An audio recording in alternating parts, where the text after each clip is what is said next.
Okay people, sit yourselves down because I feel like this one's gonna be a long one.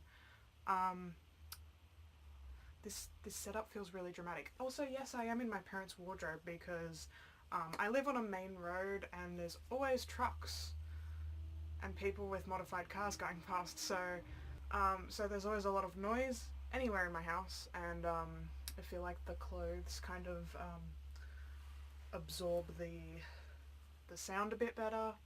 So I'm gonna see how this goes. Yeah. Everybody knows that when you're in your preteens, you're fucking weird. But I feel like my experiences as like a 12, 13, 14 and maybe a 15-year-old were really not normal. I have a lot of like not creepy. I have a lot of weird stories from when I was between 12 and 15. So I'm going to start right back at age 12. I was in grade 7. That feels like so long ago. Just fresh started high school. Desperately trying to make friends because none of my friends from primary school came to my high school.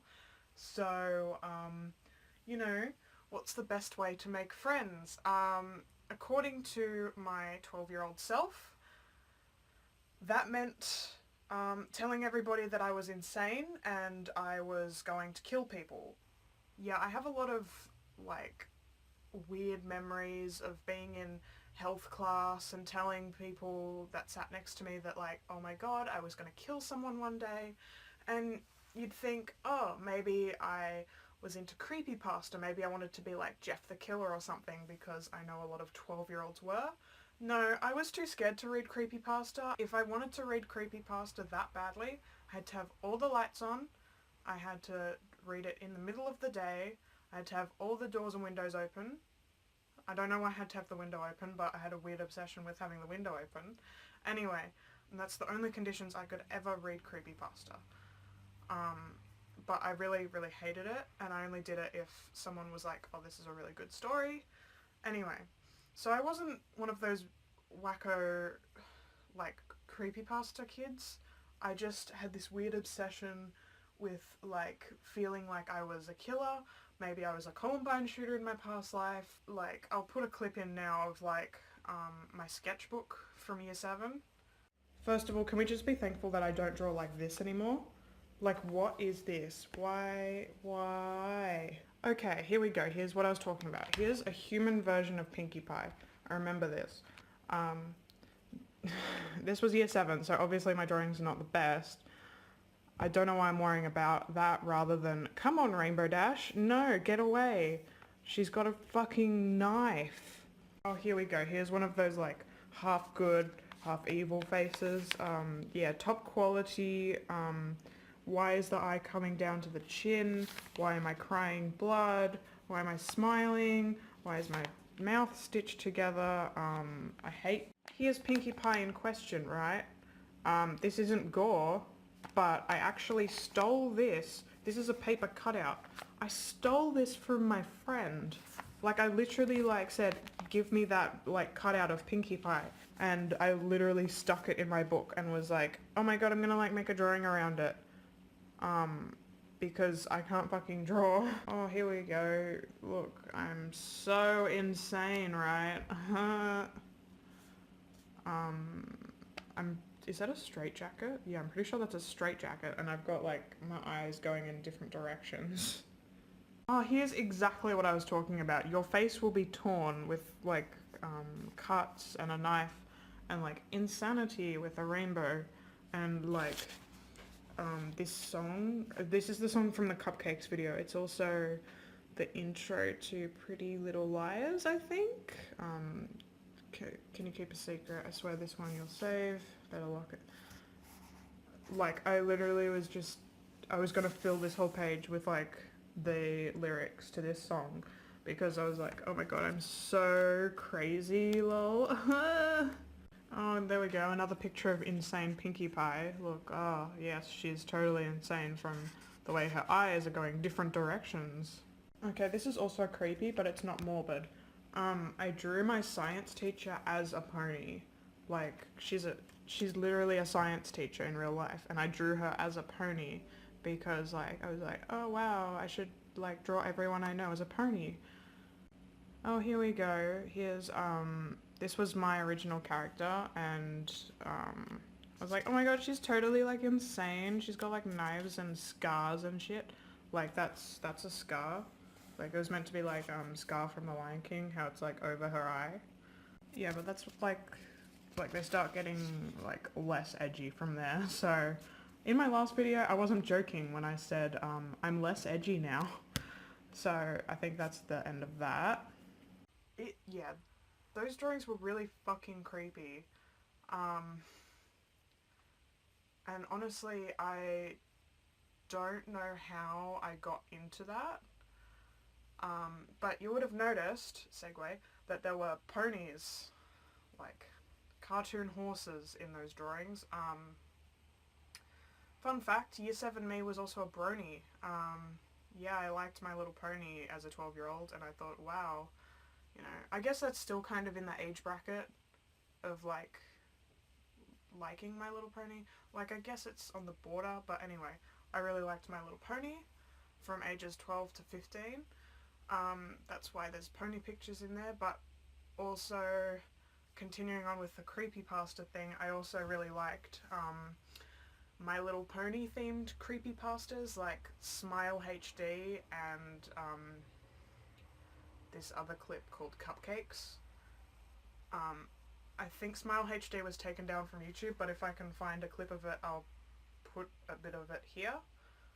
And I think Cupcakes is still live, and I'll put that there. Some creepy shit. I don't know why a 12-year-old me liked that. Okay. So that was Year 7. Year 8 arguably wasn't much better. In Year 8 we got a new English teacher. All of my mutuals will know who I'm talking about, but for this video we're gonna call him Mr. John. Just to, you know, 13-year-old girls, this teacher was like, wow, finally a teacher who isn't like 40. So you want to know what the first thing we did was? Ship him with other teachers. We had 2 ship names because we shipped one of our female teachers with him and another female teacher with him. This is all like, we didn't know he had a girlfriend at the time, who he's now married to. We didn't know about this, so we would, like, giggle about it and, like, you know, whisper their ship name a lot and be like, oh my god, the placeholder ship name I'm gonna use is Mr. John Locke, like John Locke, like the Sherlock ship, just so I don't have to use the real ship name that we came up with, but it really was quite embarrassing now that I look back on it.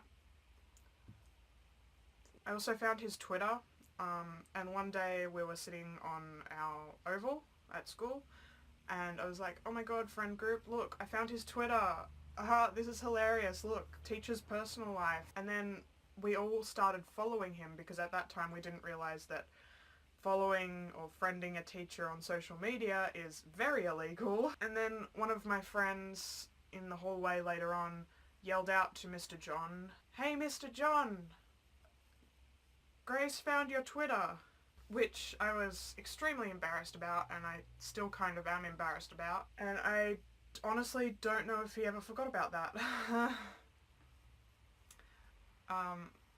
Also in Year 8 we had a thing called office duty, where teachers would take us out of our classes for the day and make us do boring ass errands for teachers, because they really couldn't be fucked. So when it was my turn for office duty, I had to take a note to Mr. John's classroom, and so little 13-year-old me rolls up onto Mr. John's classroom and says, hello Mr. John, got a delivery for you. They're in the middle of a movie, in the middle of a sex scene, I believe, and Mr. John is explaining to his 15 and 16-year-old students why you can't use 2 condoms at once.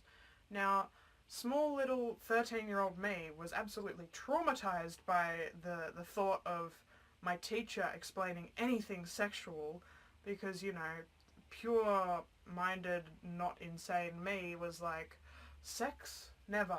So I kind of gave him whatever I had to give him and then just like slowly backed away and I avoided him for the next 2 weeks. The next year, year 9, I was 14. Like, I didn't do anything notably weird, but that was the start of my emo phase.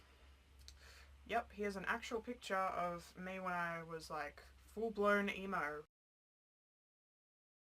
Yikes. I really, really, really, really wanted to dye my hair black, but my parents wouldn't let me, and so what I would do is I would push my hair as far as I could in front of my eyes. I literally had like tunnel vision because my hair was covering my eyes so much. It was literally like this. It was literally like this. I could barely see. Like, I had all of my eye covered. Like, I could see hair. Like my hair was pretty light at that point, so I could actually see through it, but it was pretty blurry. But I really wanted that peak emo aesthetic, so that's what I did. And, you know, I started listening to My Chemical Romance and other emo shit like that.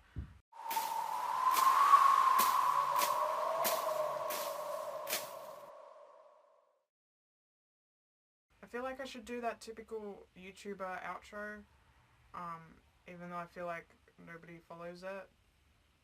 You know, like, thumbs up this video. Honestly, I care more about comments. I love reading people talking shit about me in the comments. It's funny. Don't subscribe to me. Don't waste your, like, fucking time on me. Bye.